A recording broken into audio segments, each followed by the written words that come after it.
All right, so if you are watching this, your graphic organizer should not be blank. It should be all filled in, and you should have already dug in deep to Amazing Grace. So we are going to go over it together. Remember what I said. You don't have to have exactly the same thing as me. As long as it's similar, that's fine, okay? And remember, yours should be in your reader's notebooks. Yours should look like this. You should have it glued on both pages, and then your lines can be drawn down so that you can go back and look at it in a little bit. All right, so in Amazing Grace, who are the characters? Well, of course, you should have already added Grace, right? And then we have Nana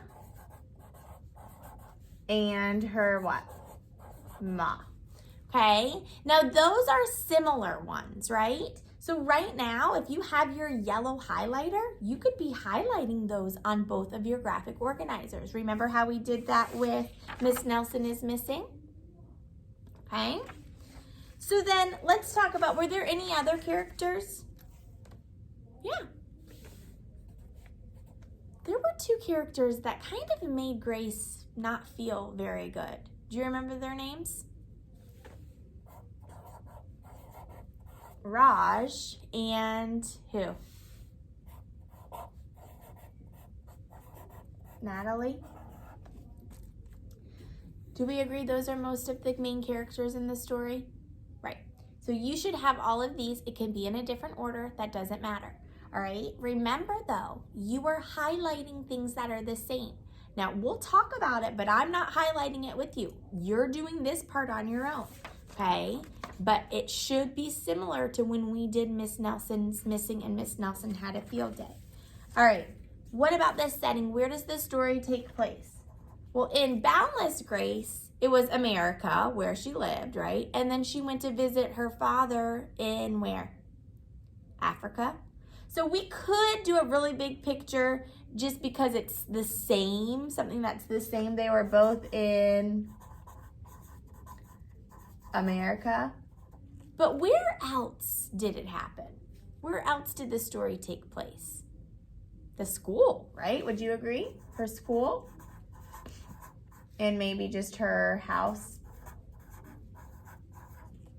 Okay? So then let's think about the events in the story.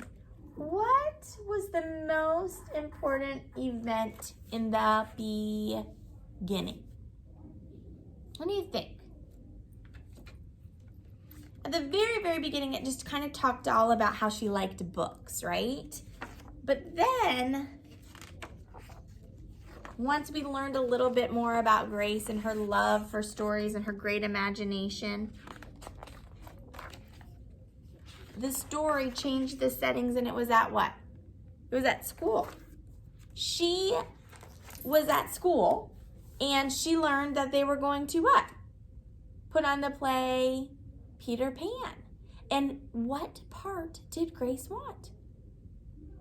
She wanted to be Peter. And what happened? Did these characters tell her that she couldn't be? So as long as you have something like that, Grace wanted to be Peter Pan in the play at school.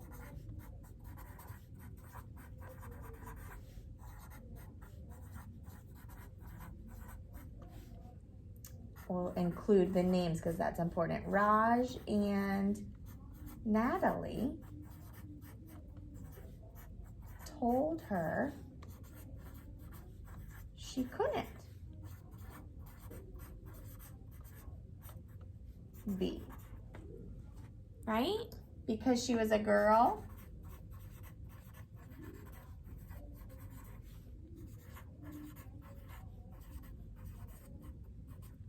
Which is silly. And even more silly because of the color of her skin. They said she couldn't be Peter Pan. And we know neither of those should ever affect what you want to be, right? So she couldn't be Peter Pan because she was a girl and black. All right?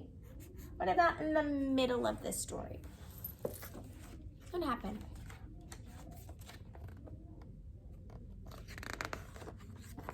She went home and she was upset, right? Grace went home upset, or she was upset. But then something happened. What? She was upset until Nana took her to see a beautiful girl and African American with dark skin ballerina. Did that make her realize it doesn't matter who you are? Yes. So she was upset until Nana took her to see, do you remember the ballerina's name? To see Rosalie. I like that name. That's a pretty name. At the ballet.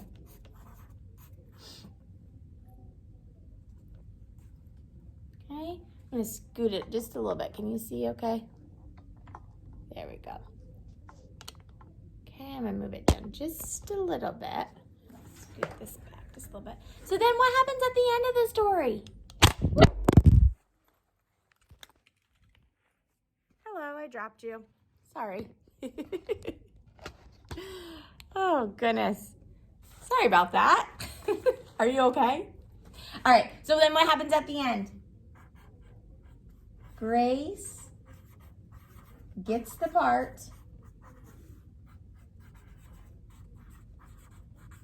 of Peter Pan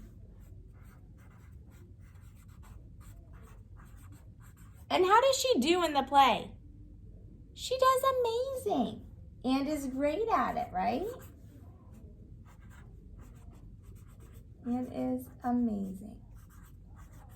So these should be your beginning, middle, and end. And when I'm thinking about the sequence of the story and then the sequence of Boundless Grace, is it very, very different?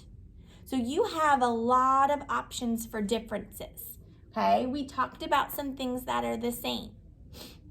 And remember, when you're writing your summary, you are digging in deep. Don't tell me those basic things, okay? That's why we have lots of details here. So then what's the moral or what's the lesson learned? Nana kept saying it. And remember what I said, if something is repeated over and over again, just like Nana did in the first story in Boundless Grace, that's probably a key that something important is in that sentence because it's repeated over and over again. And remember the very last thing Nana says, if Grace puts her mind to it, she can do anything she wants. Do we agree? Not just Grace, but for you, for me, for everyone in the world. Yes. If you put your mind to it, you can do or be anything you want.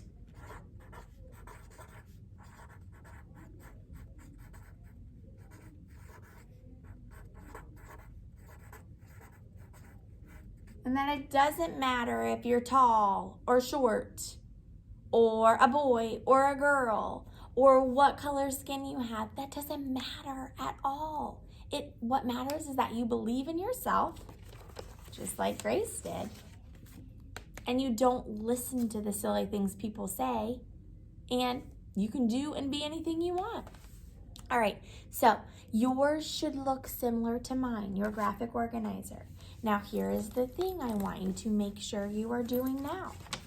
You are looking at your graphic organizer and you are highlighting just like we did together. You are highlighting all of the similar things. Now remember how we said there's a lot more differences than similarities, right? And then what are you doing? You are going to write your summary, just like we did with Miss Nelson is Missing. But you are comparing Amazing Grace and Boundless Grace. What do you need to make sure you include? You need to go back in your notes and you need to look at our paragraphs that we wrote together. You need to make sure that you have an introduction sentence that includes both of the names of the books, right? You need to have a paragraph that has 2 similarities. So in the similarities, you don't really need to include the titles because it's the same, right? But then in the 3rd paragraph, you need to include a difference. In Amazing Grace, tell me something. In Boundless Grace, how are they different? Don't tell me in one book there's a dad, the other one there isn't. Boring. I want better details than that. I don't even want you to tell me about dad. I want you to tell me something else. Dig in deep. Tell me about the moral or the events in the story, okay? And then amazing authors write a conclusion sentence. Just tell me how you felt about these books. Remember how we said in Miss Nelson's Missing, both of these stories were great stories, okay? So you are writing your compare and contrast summary on Amazing Grace and Boundless Grace. The directions will be on Schoology. I want beautiful handwriting, and then you are submitting it for a grade. That's your performance task for today. All right, have fun. My compare and contrast detectives. I will talk to you later. Peace out.